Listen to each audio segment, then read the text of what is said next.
प्रधानमंत्री नरेंद्र मोदी ने कहा, सरकार हिंद प्रशांत और भूमध्य सागरीय क्षेत्रों में सहयोग बढ़ाने के लिए प्रतिबद्ध। प्रधानमंत्री G7 शिखर सम्मेलन में भाग लेने के लिए इटली रवाना। केंद्र ने सभी राज्यों और केंद्र शासित प्रदेशों को विशेष आवश्यकता वाले बच्चों को पीएम पोषण के अंतर्गत निःशुल्क और अनिवार्य शिक्षा का अधिकार सुनिश्चित करने का निर्देश दिया। सरकार गेहूं की बाजार कीमतों पर कड़ी निगरानी रख रही है, कहा गेहूं का पर्याप्त भंडार उपलब्ध है। महाराष्ट्र में नागपुर के हिंगाना तालुका में पटाखों की फैक्ट्री में धमाके से 6 लोगों की मौत। मौसम विभाग ने पश्चिमोत्तर, उत्तर और पूर्वी भारत में भीषण गर्मी का रेड अलर्ट जारी किया। और जर्मनी में स्टुटगार्ट ओपन टेनिस टूर्नामेंट में यूकी भांबरी और अल्वानो ओलिवेटी की जोड़ी पुरुष डबल्स सेमीफाइनल में।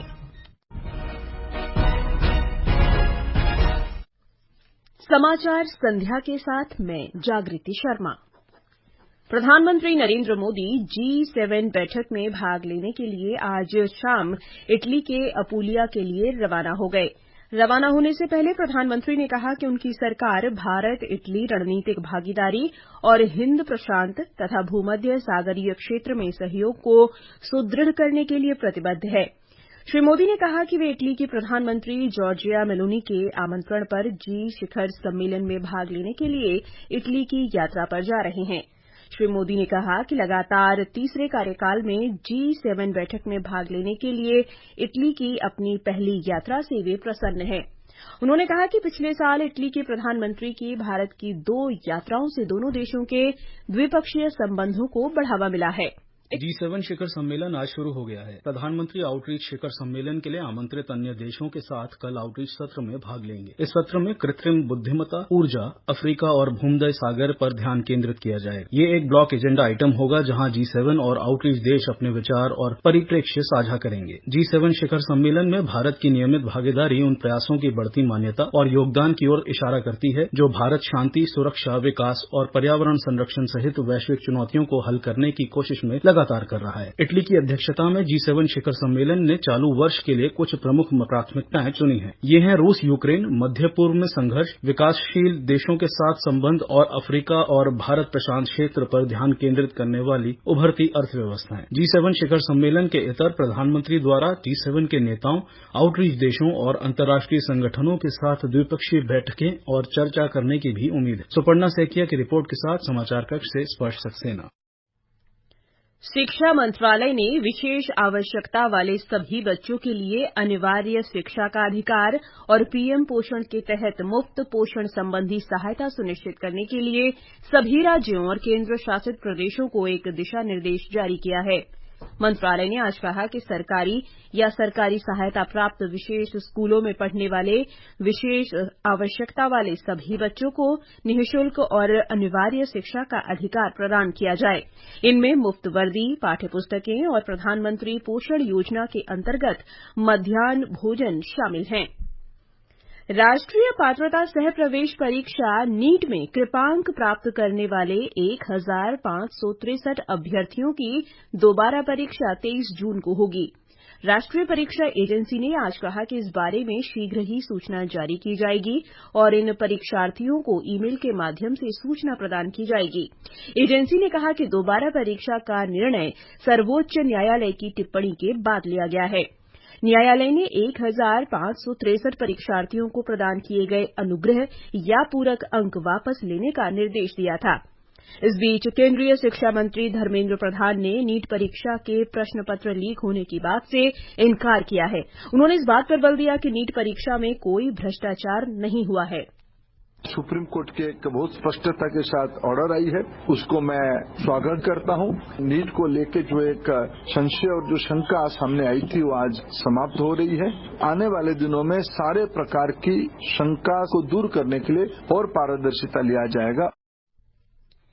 रक्षा मंत्री राजनाथ सिंह ने कहा है कि सरकार ने अगले 5 वर्ष में देश के रक्षा निर्यात को बढ़ाकर 50,000 करोड़ रुपए तक करने का लक्ष्य रखा है। नई दिल्ली में आज रक्षा मंत्रालय का कार्यभार संभालने के बाद श्री राजनाथ सिंह ने कहा कि भारत अब तक 21,000 करोड़ रुपए से अधिक के रक्षा साजो सामान का निर्यात कर चुका है। उन्होंने कहा कि देश की रक्षा और सुरक्षा बलों का कल्याण सरकार की प्राथमिकता है। भारत की अभेद्य सुरक्षा और साथ ही साथ भारत की अजेय सेना और हमारे सैनिकों का कल्याण, ये हमारी प्रायोरिटीज में विशेष रूप से शामिल है। हम चाहते हैं एक सशक्त भारत का निर्माण हो, आत्मनिर्भर भारत का निर्माण हो और साथ ही साथ रक्षा उत्पाद में हम आत्मनिर्भर बने, ये सबसे बड़ा उद्देश्य हमारा है। श्री सिंह ने मंत्रालय की पहले 100 दिनों की कार्य योजना पर एक समीक्षा बैठक की। केंद्रीय युवा कार्यक्रम और खेल मंत्री मनसुख मांडविया ने आज नई दिल्ली में भारतीय ओलंपिक संघ के अधिकारियों के साथ बैठक की। श्री मांडविया ने पेरिस ओलंपिक 2024 से संबंधित तैयारियों की जानकारी ली।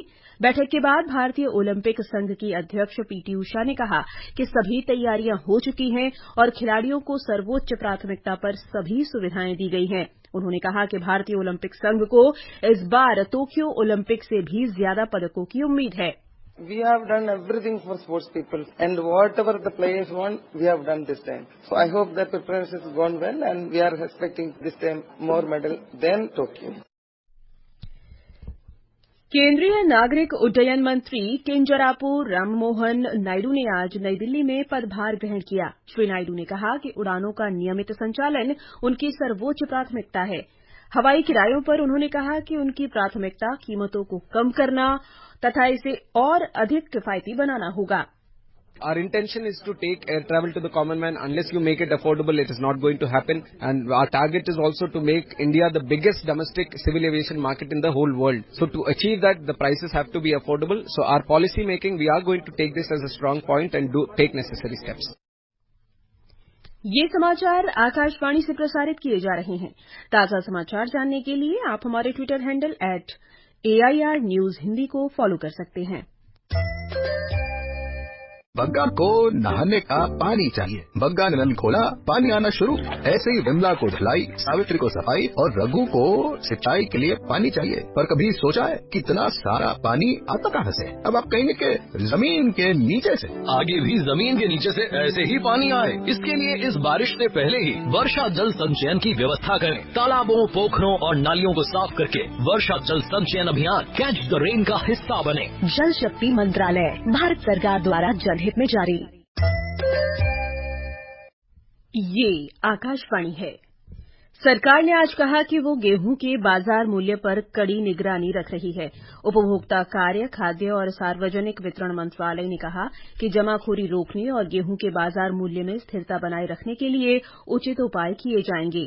मंत्रालय ने कहा है कि खाद्य और सार्वजनिक वितरण विभाग ने रबी विपणन सीजन 2024 के दौरान 112 मिलियन मीट्रिक टन गेहूं के उत्पादन की सूचना दी है। भारतीय खाद्य निगम ने 11 जून तक लगभग 266 लाख मीट्रिक टन गेहूं की खरीद की है। उसी अवधि के दौरान मंत्रालय ने कहा कि सार्वजनिक वितरण प्रणाली और अन्य कल्याणकारी वितरण प्रणाली और अन्य कल्याणकारी योजनाओं की आवश्यकता, जो लगभग 184 लाख मीट्रिक टन है, को पूरा करने के बाद आवश्यकता पड़ने पर बाजार में गेहूं का पर्याप्त भंडार उपलब्ध होगा।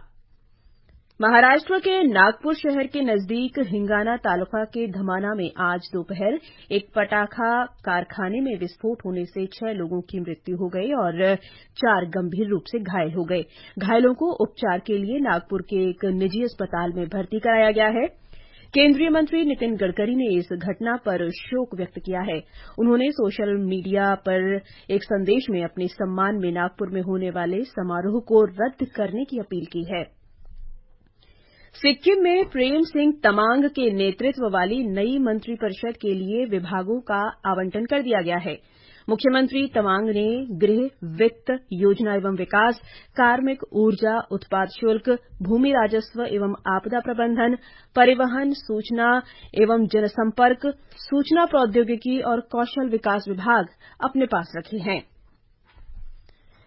कुवैत में आग की घटना के बाद विदेश राज्य मंत्री कीर्तिवर्धन सिंह ने आज मनगाफ में उप प्रधानमंत्री शेख फहद यूसुफ सऊद अल सबा से मुलाकात की।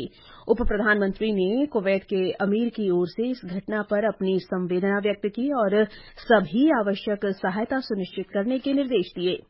विदेश राज्य मंत्री कीर्तिवर्धन सिंह आज कुवैत पहुंचे। श्री सिंह भीषण आग में घायल लोगों की सहायता और शवों को शीघ्र स्वदेश भेजने के कार्य में सहायता करेंगे। कुवैत के मंगाफ शहर में बहुमंजिला इमारत में कल लगी आग में 49 विदेशी मजदूर मारे गए और 50 अन्य घायल हुए थे। मृतकों में 45 भारतीय नागरिक शामिल हैं, जिनमें से 23 केरल राज्य के हैं। इस घटना में मारे गए भारतीयों के पार्थिव शरीर को वापस लाने के लिए भारतीय वायुसेना का एक विमान तैयार है। कुवैत के विदेश मंत्री अब्दुल्ला अली ने सिंह से मुलाकात की और कुवैती सरकार की ओर से भारतीय लोगों और पीड़ितों के परिवारों के प्रति हार्दिक संवेदना व्यक्त की। विदेश राज्य मंत्री ने कुवैत के तेजी से किए गए प्रयासों की प्रशंसा की। दुबई से विनोद कुमार की रिपोर्ट के साथ समाचार कक्ष से मैं मुकेश कुमार।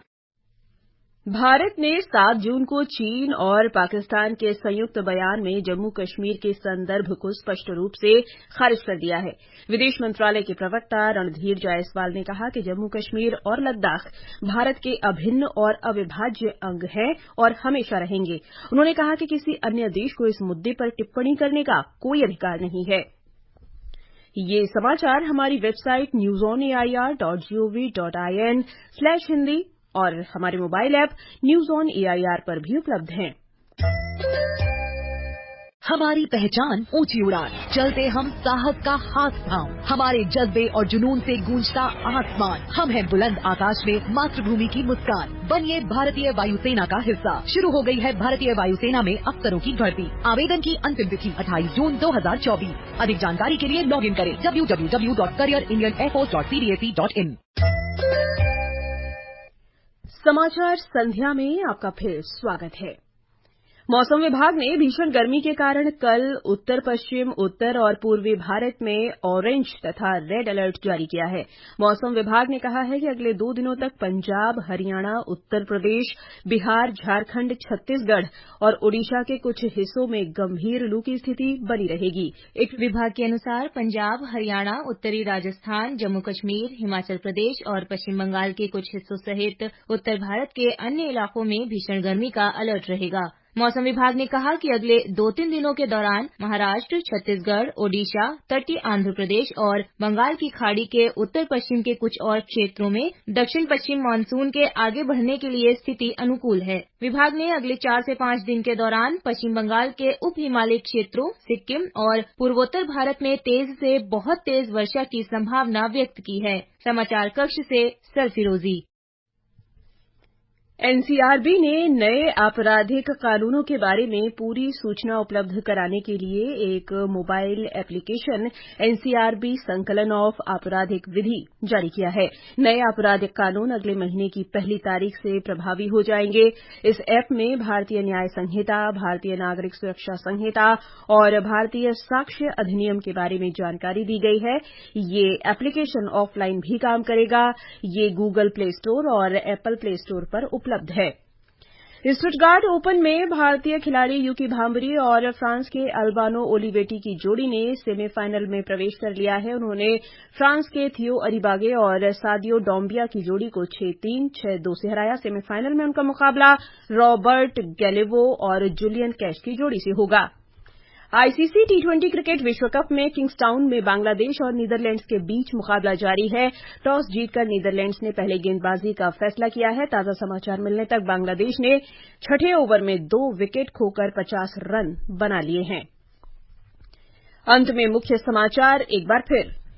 प्रधानमंत्री नरेंद्र मोदी ने कहा, सरकार हिंद प्रशांत और भूमध्य सागरीय क्षेत्रों में सहयोग बढ़ाने के लिए प्रतिबद्ध। प्रधानमंत्री G7 शिखर सम्मेलन में भाग लेने के लिए इटली रवाना। केंद्र ने सभी राज्यों और केंद्र शासित प्रदेशों को विशेष आवश्यकता वाले बच्चों को पीएम पोषण के अंतर्गत निःशुल्क और अनिवार्य शिक्षा का अधिकार सुनिश्चित करने का निर्देश दिया। सरकार गेहूं की बाजार कीमतों पर कड़ी निगरानी रख रही है। कहा, गेहूं का पर्याप्त भंडार उपलब्ध है। महाराष्ट्र में नागपुर के हिंगाना तालुका में पटाखों की फैक्ट्री में धमाके से 6 लोगों की मौत। मौसम विभाग ने पश्चिमोत्तर, उत्तर और पूर्वी भारत में भीषण गर्मी का रेड अलर्ट जारी किया। और जर्मनी में स्टुटगार्ट ओपन टेनिस टूर्नामेंट में यूकी भांबरी और अल्बानो ओलिवेटी की जोड़ी पुरुष डबल्स सेमीफाइनल में।